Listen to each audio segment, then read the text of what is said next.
Thank you so much for having me here on the podcast. In terms of my professional background, I think it's been somewhat of a scenic route to getting to where I am today. First of all, I'm on the investment side. So I'm an operating partner at Welsh, Carson, Anderson, and Stowe, which is a private equity investment firm. We focus on healthcare and technology investments. Those are the two industries we spend our time and energy in. And so every once in a while, those two intermingle because there are lots of health IT or IT firms that focus on healthcare. But we figure out who owns what within the firm. It's an old firm in the private equity space. I'm relatively new, so let me say a little bit more about that scenic route I mentioned. Very non-traditional investment partner in terms of the work I do now, because I did not grow up in this space. I came from a research and policy world. My master's degrees in public policy, and my PhD is in health services and policy. So I spent most of my years in academia, either as a professor or some other type of academic appointment. And in government, I've spent a number of years as an analyst in one senior level or the other between CBO, Congressional Budget Office, Medicare Payment Advisory Commission, which is a small agency that punches way above its weight here in Washington, D.C., advising Congress on Medicare payments and really, in some ways, setting the agenda in terms of what should be on the table in payment policy, which of course has a lot of that you can sort of generalize into payment policy across the board and on the commercial side. Or has relevance, generalized scientific term, has relevance in, sort of the broader payment policy or policy environment. And then my last government role was running healthcare for President Barack Obama at the White House. So I was the head of health at the White House Office of Management and Budget, where I had responsibility for domestic health. That's the portfolio, which is everything. It is literally everything. And a little bit of international health, quite frankly, because CDC covers quite a bit of international health. And so there... You have to manage the Ebola crisis, I think. So there's like Ebola. So you got right. So if you're dealing with Zika or Ebola or any of the public health crises that you invariably face, that is never domestic only. Yeah. So you've got policy implications that stretch into national security matters, international issues, international scientists, different bodies that you then need to sort of connect with and think much. You just by default you start immediately thinking much bigger, much broader about the solution sets that the country has to adopt. As we see with COVID, this is a perfect example. Right now, COVID is not a domestic health issue. Yes, we have major domestic crises related to COVID that we have to think about. But when we think about vaccination, when we think about really abating this crisis, to do it is an international conversation as opposed to just a domestic conversation. So that's an example. But that's my last government job.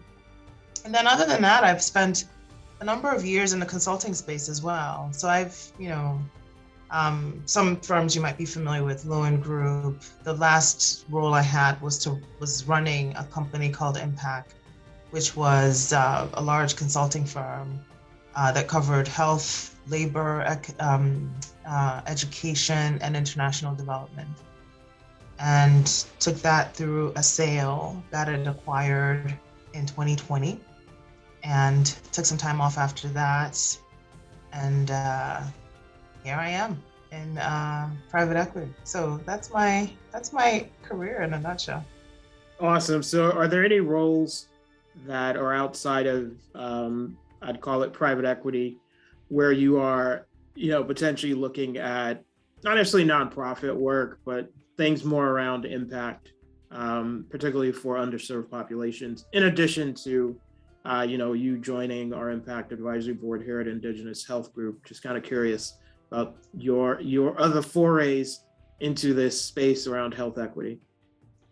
So it's funny because as I talked about my work, I didn't mention health equity, and yet that is the strand that actually connects all of what you've done so far. Yes, that connects everything. My research, when I was training, this is what I focused on. This was a lot of what my dissertation was about in a long-term care space.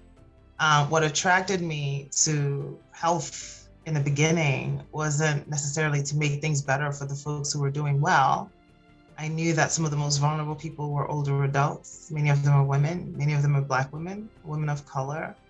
And the system isn't always responsive to their needs. One is that I saw myself in those populations. If you're just looking at data, I saw my mother, I saw my grandmother. So it was, driven by some of these personal, sort of just a more innate understanding of what it means to be of a certain community and how the health system could be improved. So when I was doing, when I was running IMPAQ, we didn't have a health equity focus. And when I sort of polled our team, a company of about 400 people, we didn't have people who had that specific research expertise, except me. So I ended up being the head of that entity because we needed to be responsive. We needed to adapt quickly. This is right when COVID was hitting. And it was glaring and obvious to me. You didn't need, we had no data because we lack data. And I know we're going to be getting into that at the federal level. We lack, to a certain degree, the political will to sort of have a uniform and unified and systematic way of collecting race, ethnicity, data in this country, separate and apart from actually doing something about it. Just collecting the data so you know where the gaps are is difficult and hasn't. Yeah, well, I think the comment around things being designed a certain way for a reason. For a reason, and people don't want to know. It's kind of where I'm landing on a lot of. Yeah. So we but then COVID hit and suddenly everybody's shocked that in states like Louisiana, 40% of the deaths initially were happening among Black people. And South Carolina, we saw that like pretty early and everyone's like, oh, how can that be? Well, if you've been doing this research and living in this world for any number of years, none of that would have surprised you. What was frustrating was the lack of hard data that would enable us to sort of get ahead of some of those statistics and start to do something at the public health intervention level. So we started putting webinars on, just to educate the public. We started to talk to experts, and ourselves, we were the experts in some cases about the use of telehealth, the importance of, health communication. I had this mantra: health communication is a science. You cannot wing it. People need to know how to talk to certain populations. You often get it wrong. And by the way, I'm not the expert. I don't know that I know how to talk to all the populations just because they're Black or brown, right? That may not necessarily be my skill. There's certain perhaps doors that might open, but we need to we need to understand that there's a level of education and expertise and professionalism that has to come with, health communication, especially in a crisis of, a large communicable disease outbreak. So that was a lot of the work I did actually in 2020, in addition to running a company of $100 million and more, and of course taking it through M&A. But when I say wearing multiple hats, that's an example. Where I could not have seeded that part of my training or expertise in all of this other work that I've been doing. I've spoken about health equity for years, and in fact started to talk to colleagues in the industry saying, there are more people who do this, in fact, who do this research full time, that we need to start bringing into the fold in terms of policy conversations, because you have academics who tend to stay in academia. You have payers, commercial insurers who tend to stay and only talk to each other. You have policy folks who only talk to each other, and never shall any of these folks meet. which of course is silly because we're all talking about the healthcare system, that any one individual is subjected to elements, right? Yep. From any and all of those different facets. So that's the strand that connects all of my work. Right now, there isn't a deal, there isn't an asset, a company that we're looking at where those questions don't percolate to the top of my mind. How do we serve vulnerable communities? And that's not a typical question that you might find asked in a deal meeting, right, among private equity investors. Separate and apart from that, I serve in a number of boards. One is the Public Health Institute, where this is the core of the work we do, or the Alliance for Healthcare Policy, where we serve, where the focus is really educating policymakers in Washington, D.C. Mm-hmm. This is a key strand of the work that the Alliance does. So in terms of my board service, whether it's PHI, whether it's Unity Point Health, where is a large health system in the Midwest, I'm also on that board. I have many outlets where I continue to do this work really on a ground level.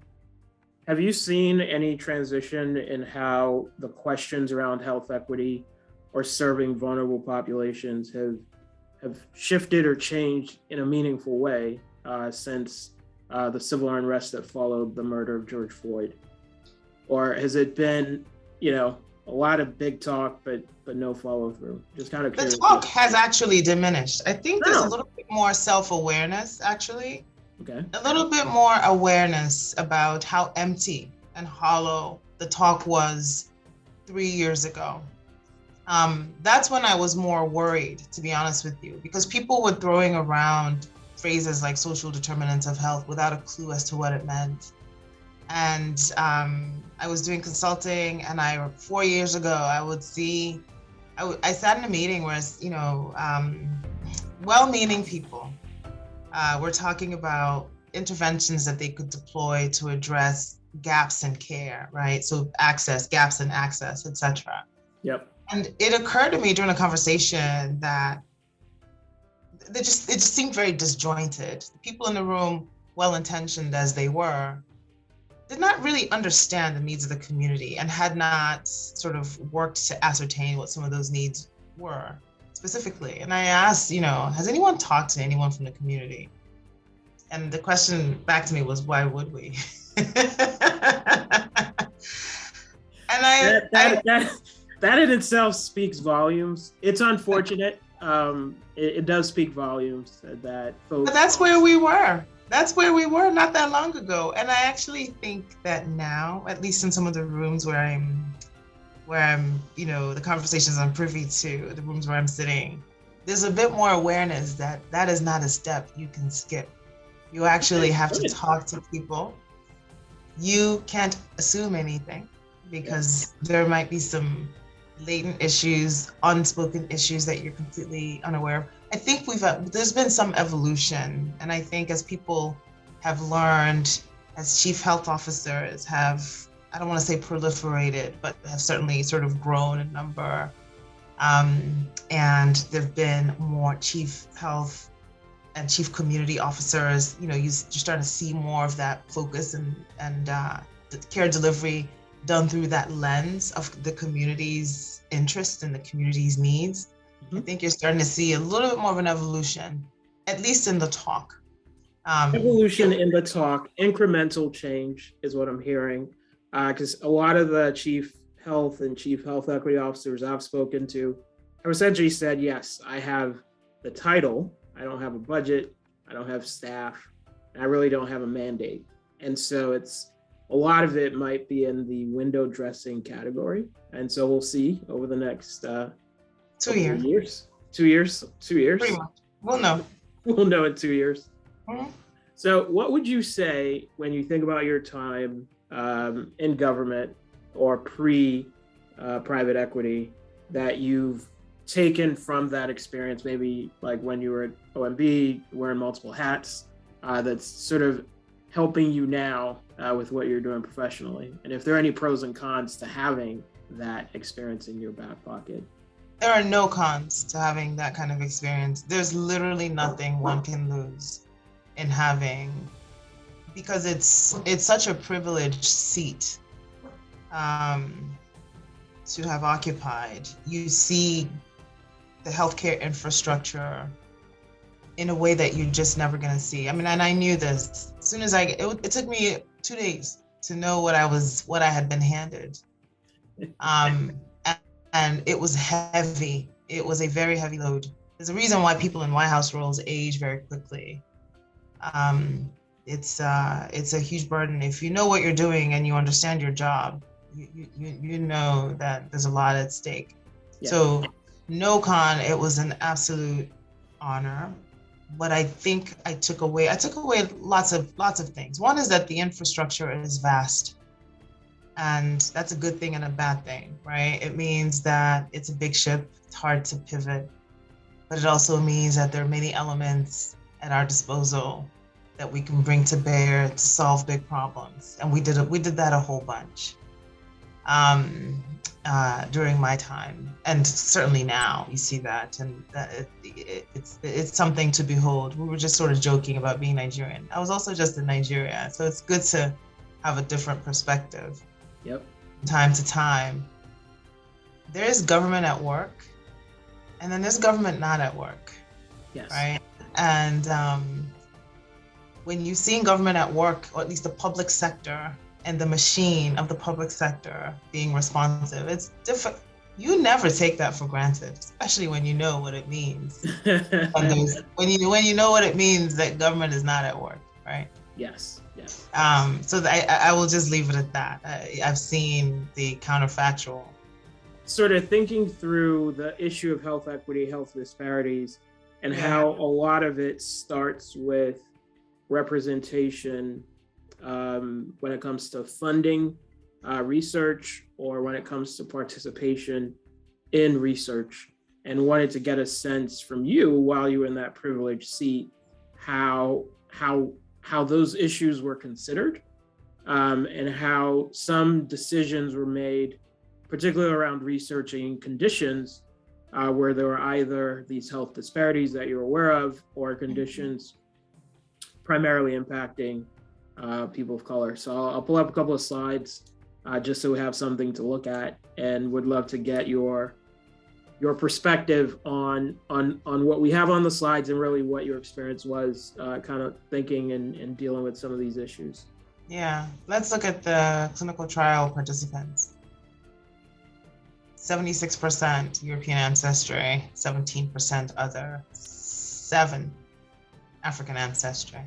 So we knew this. Genomic data has been growing and evolving. So 5 years ago, was it the focus?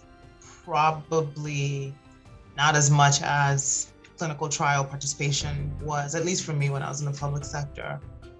And there was a lot of gap to cover. There was a lot to do. I think we had been lagging behind in terms of talking to a number of different communities, understanding what it takes to get them involved and get them to buy in to the scientific process.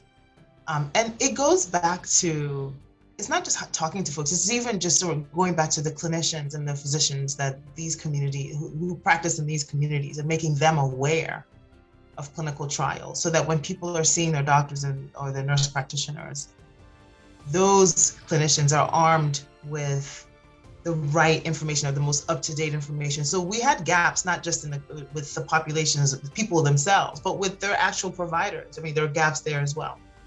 So there were many conversations with Francis Collins and the head of NIH, the head of the various institute heads at NIH, so National Cancer Institute, National Institute for Minority Health, National Institute for Allergy and Infectious, you name it. So we had, this was a conversation that occurred more than once. This was a conversation that occurred when we were working on the Precision Medicine Initiative, which became All of Us and is now housed in NIH. This was a major conversation around cancer. So when Joe Biden was running, he was he owned the cancer moonshot, and I was one of the key principles on that task force, and to do that work and to secure the initial budget to get it off the ground. It's funny, the first meeting we had for the cancer moonshot was at Howard University.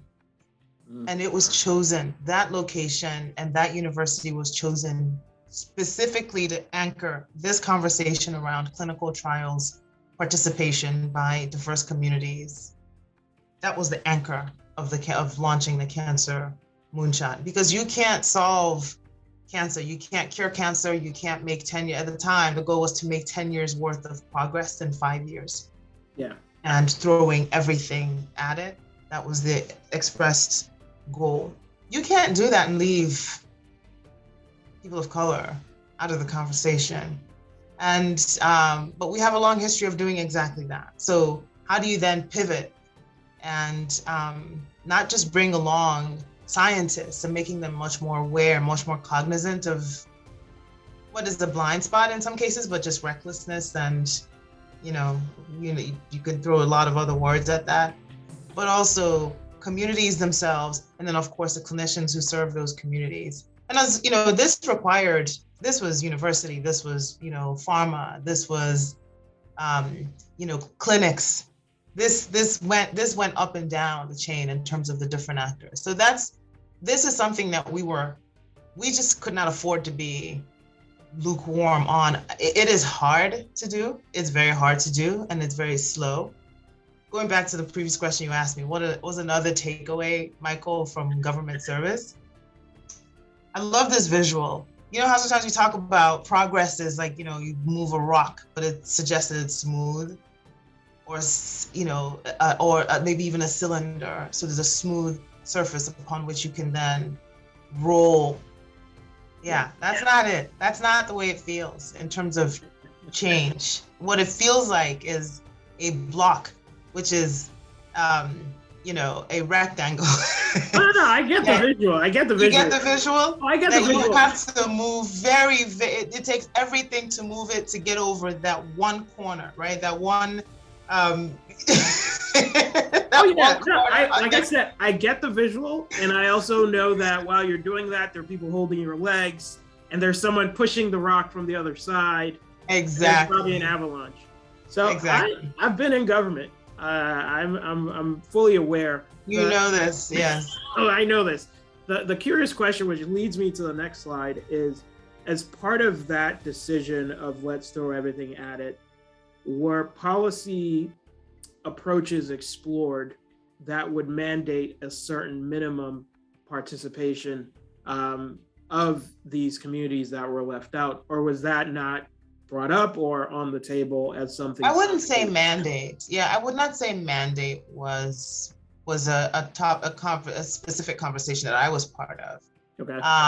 But certainly representation that we can trust science.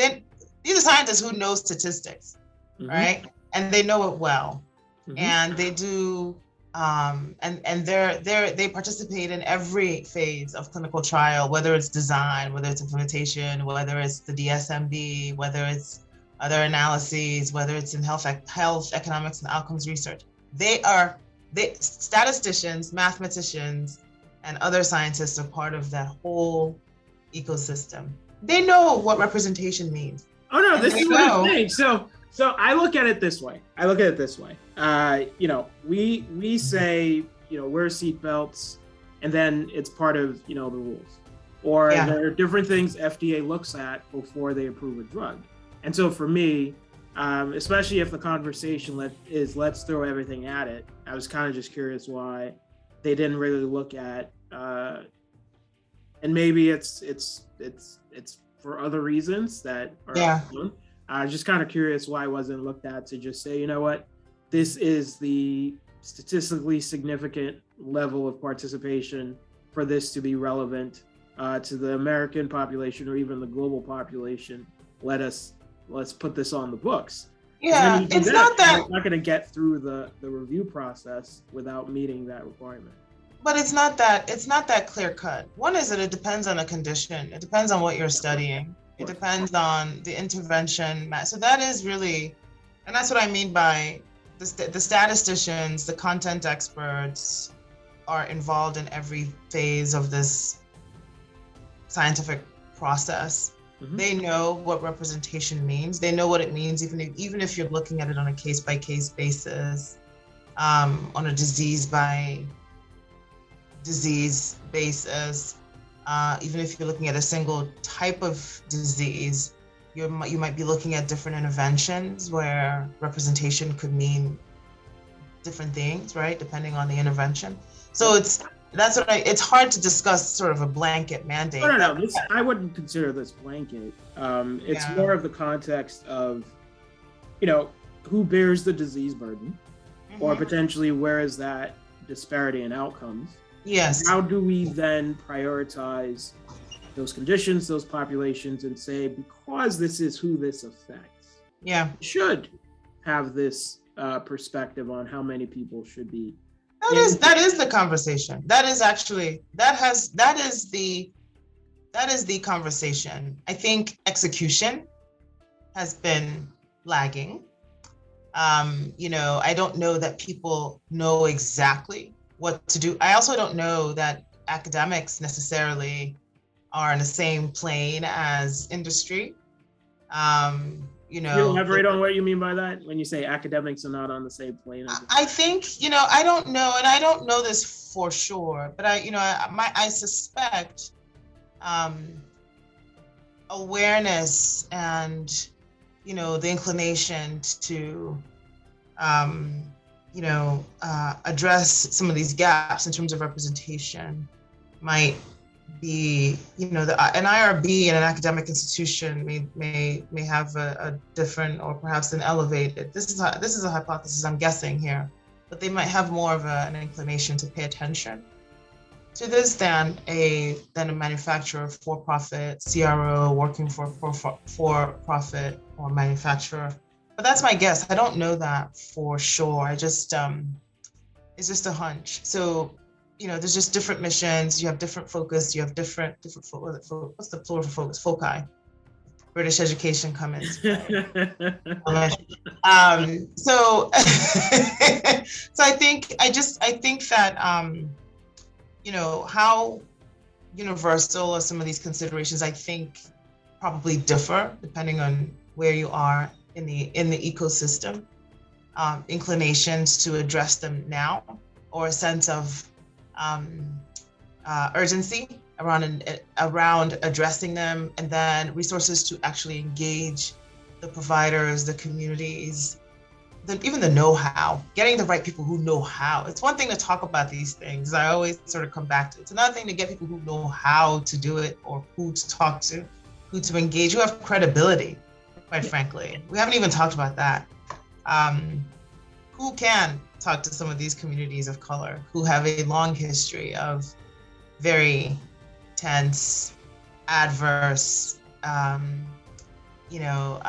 difficult and abusive experiences at the hands of the healthcare system. So exploitation comes. Yes, for sure. Exploitation. And that's what led us to Indigenous and Indigenous Health Group is to try and be that trusted entity with some of the products that we're putting in the marketplace, with obviously the folks we have on our team, is to try and be that bridge.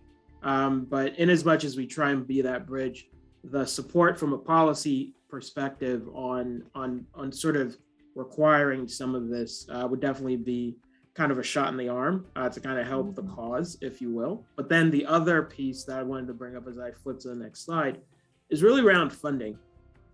Because at the end of the day, and this is how I counter anyone who says systemic racism doesn't exist, is you follow the money, and that kind of helps undergird ultimately how systemic racism still plays out in American society. And so when you follow the money, quote unquote, in the context of research funding, other than climate change, which is obviously a political reason for underfunding, everything else is pretty much a condition affecting, frankly, the people that are not the priority in American society, for the reasons that, we're all trying to fight. And so when these type of conditions and these type of situations were to come up, as you all made your budget decisions, as you put on your health equity hat and fighting the good fight, what typically transpired, if you can share, that would ultimately result in a situation where, either dietary supplements or physical activity would get that much more funding than hypertension that's killing 500,000 Americans, or linked to, diabetes and kidney disease? Because the optics, I kind of have a sense of what may be happening, but you were in the room, so I'm just kind of curious what you may be able to shed some light. It's amazing how much inertia and, this is what we've done before. This is the history. It's amazing how much that has a pull on focus and budget. I can't overstate that. It's just, there is so much inertia. Like, this is what we've done. This is what we did 5 years ago. This is what we've been focused on. And so even with all the power in the world, it is very difficult to walk in and change course. You can certainly make tweaks around the edges. What's not here is HIV/AIDS and a study and the focus. There's one tweak. That is one tweak that I made that it was basically like declaring war, and that's what it felt like while I was doing it in the internally, which was to something called PrEP, pre-exposure prophylaxis. Yep. Which everybody takes for granted is covered right now by federal dollars.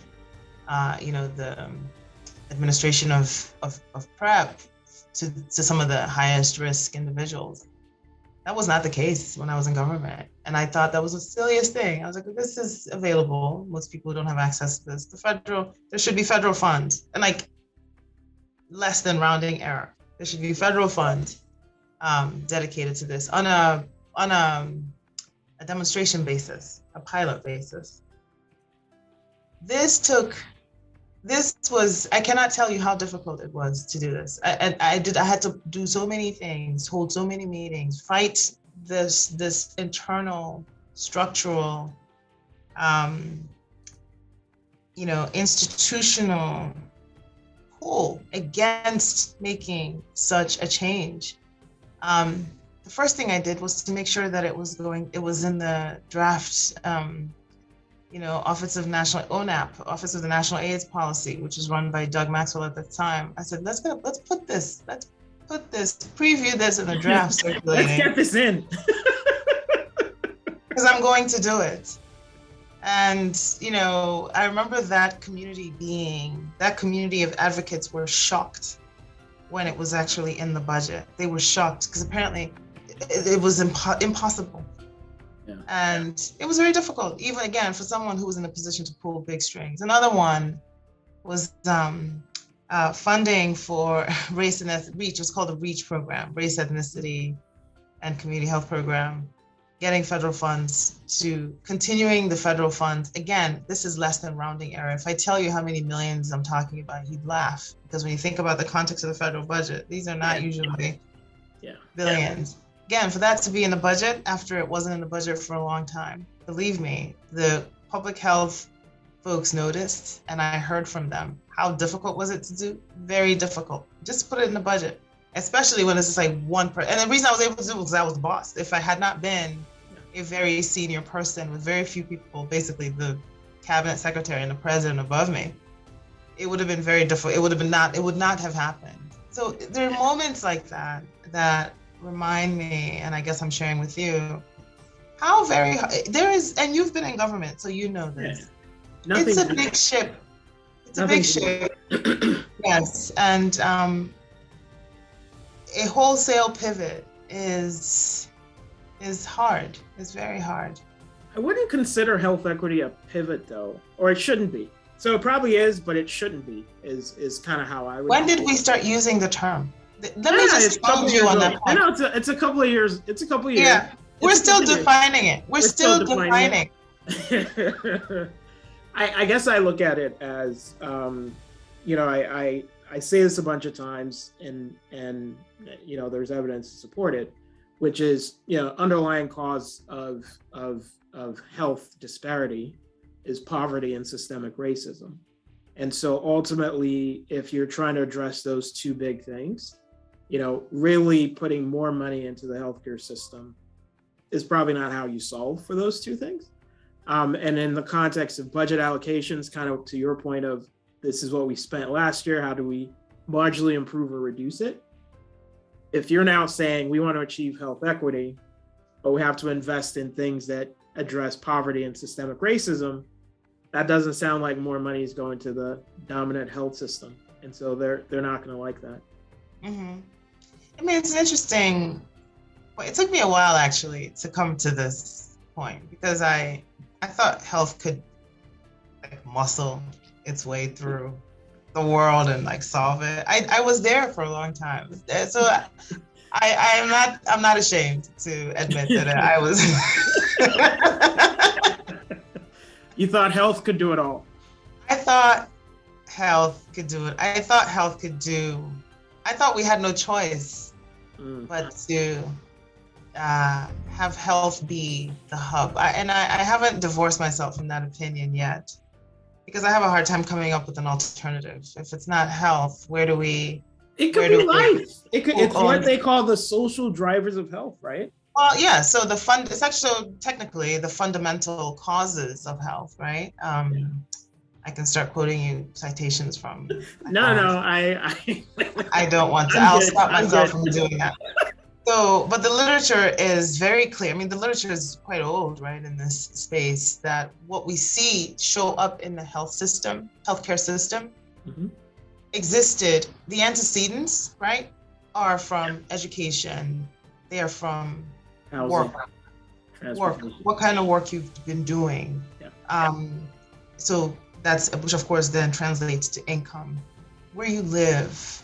And where you live encompasses a lot of different things. We're talking about proximity to work, so travel. We're talking about access to food, access to transportation. So it encompasses so many things. That wealth. I mean, wealth is an important measure. We often forget that.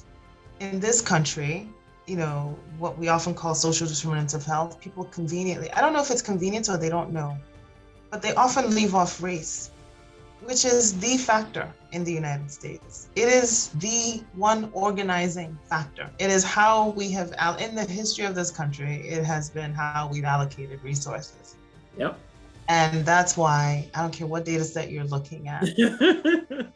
I don't care what national data set you're looking at. Race always has an independent and powerful effect on outcomes. So we see that in maternal, where it's most prevalent, I think, in terms of conversation today is maternal mortality, maternal health, maternal and infant health. So if I'm a Black woman, I am a Black woman, my chances of having a good outcome, my chances of having an outcome as good as a white woman who has a high school education or less is that's actually what we expect to see.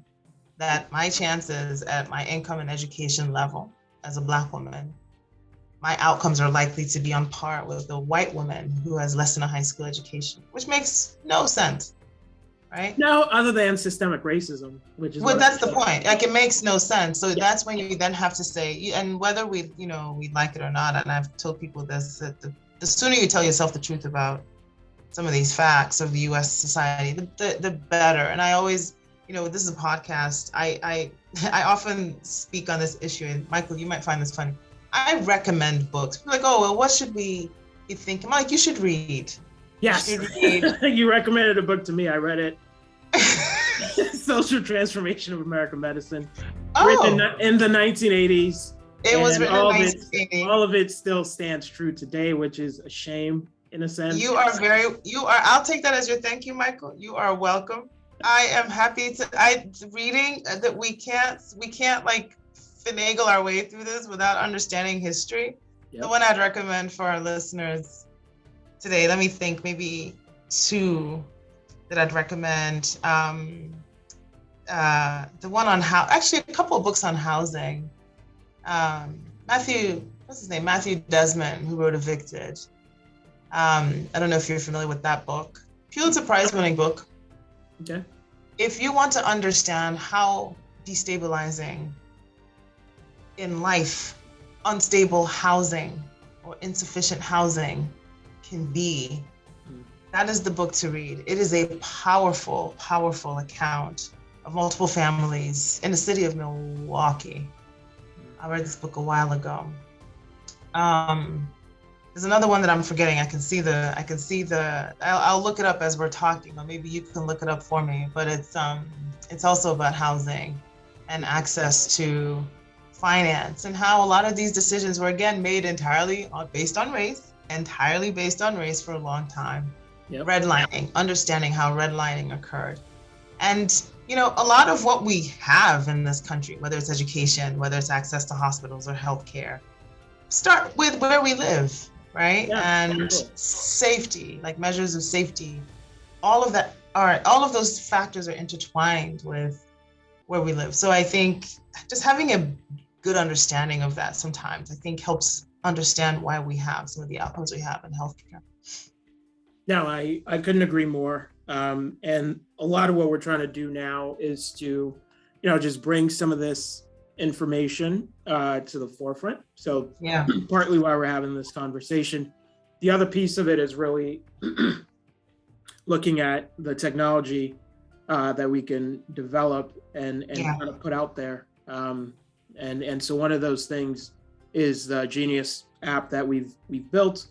I know you've been in it for a little bit, but we also have some updates that are coming. And so in the fraction of time we have left, I'd love to get your take on some of the updates that we have coming up, and would love to really just, you know, use that to close us out. So one of the new updates, we're calling it Black Mode, and it just gives you an opportunity to experience the app in essentially what, you know, folks would otherwise have as like their, you know, dark mode, if you will. The other piece is an update to the loading screen to have this like glowing, you know, Africa symbol right in the middle. It's you know, it's a calling sign, if you will. And then the other piece of it is a space feature that ultimately organizes communities of folks onto the platform, either in spaces that are sort of organized for different conditions, if you will. There's also the opportunity to do direct messages, and then obviously the opportunity to form your own groups on the platform. And this could be anonymous or it can be known. And it's really an opportunity to build community and to start getting into, I guess I could call it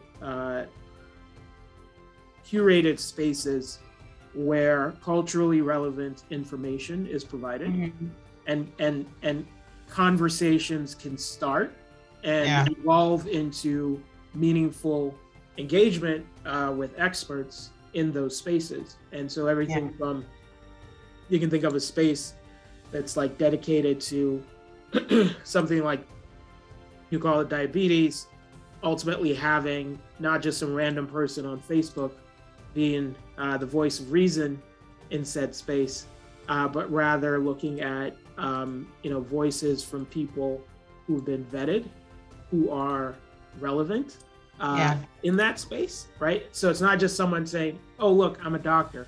Well, you might be, I don't know, you might be a plastic surgeon saying you're a doctor, talk about diabetes, and that's not relevant. And so that was kind of the context for the spaces. I mean, I like this very much. You know, one of the things I think you should think about that I've seen a lot of is patient activation. So it's not just, this is not, it doesn't have to just be a forum for people to hear from experts, quote unquote, but for people to organize. You never know what discoveries among people will occur on this platform, where they then somebody understands in Nigeria, in Burundi, in, you know, Ghana, that I'm not the only one. There are 10 other people who have this or who've seen this in their family. And maybe that is a reason to start asking additional questions and hopefully seek additional research. So you have that potential. You have the potential for someone to say, look, we're in the United States, we have all kinds of information. There's a clinical trial going on, blah, blah, blah. So maybe that trial should be expanded to, University of Ibadan, University of Nigeria, okay, I'm showing my ignorance about universities. No, there is the University of, I think it's University Accra. of Nigeria in Nsukka, if I'm not mistaken. University of Nigeria and Nsukka, yes, but I'm thinking about universities in other countries. So University of Accra, Nkrumah University. Yes. Probably University of Cape Town. Exactly. So thinking about ways to democratize information that is relevant to people of African descent. So that's what this represents to me, is that you don't have only the precious few holding on to information, having access to information, having access to research, that not only do you increase participation and access to said information or such information by people of African descent, but you also democratize the expansion of that knowledge, the proliferation of that knowledge. And it's not just held. It's not just held by a couple. It's not just held. Trust me. We spoke about social drivers. All these spaces will be curated for specific audiences, and they'll have a mix of have a conversation, but then there's also so it's like genius gist, so gisting, but then there's also genius goods. And those goods are gonna kind of run the gamut of a bunch of things. The final question I'll ask you, which is linked to kind of your experience with health inequities or health disparities, is, and just being a Black woman, when I first showed you the app, this was the visual that you saw, which was this young Black woman with an afro. In the app, your first view of it, and I remember you beaming with a smile on your face. So I don't know if you remember that moment, but I'd love to get whatever thread was in your head as far as what it meant for you to see that. I love this picture. First of all, she just, I don't know, it just reminds me of me, all right? It's nice to see something like this with somebody who looks, because my hair is like that. And every once in a while on the weekends, I wear it exactly like that. My daughter's hair is like that. So there's something about we say this, and every once in a while we have an opportunity to be very specific. Representation matters. Yeah. It matters in science. It matters in a health app. It matters in government. It matters in investments. The world is multidimensional, and so to pretend that it isn't, I think, is short-sighted and silly. And that's that's what that image, maybe as I think about it more, that's what it sort of reminds me of. Again, Michael, you just happen to catch me right when I've returned from Nigeria. There are many people in the world who will look at this and not think anything is special, because of course everybody's brown skinned. Yep. That's the world they live in. But then those of us who live here, or live in Europe or live in other parts of the world will say, oh, this is nice. Because we don't see representation. No, we don't. Representations of ourselves all the time, or even frequently. So that's why I smiled. No, I love it. And so the other book is The Color of Law, Rothstein. That's the book. It's about housing. I'm sure I can come up with other books that maybe we can put in chat, but people need to just read. Yeah, we need to read. They need to read for sure. They need to read for sure. So in rounding out, thank you for taking the time to speak with me today. Would love to get your final take on why you decided, out of all the different startups asking you to support them, why you decided to support Indigenous health and our mission. The mission is obvious. I think representation in science, representation in discovery is key. I think being a company where people who understand that as people in their core, who are themselves scientists, who are themselves businessmen and women, is important. I mean, that's how any company worth doing gets started. Somebody has to pony up a little bit of money and time and energy and a lot of sacrifice to get these things off the ground. And I think, just given where we are in terms of people of African descent being represented in scientific discovery, which is not where we ought to be. Yeah. It's going to take, it's just going to take new companies to make that happen. So the effort, to me, is worth pursuing. The endeavor is absolutely worth pursuing. Well, thank you for that, and thank you for your time. Thank you, Michael. All right, take care.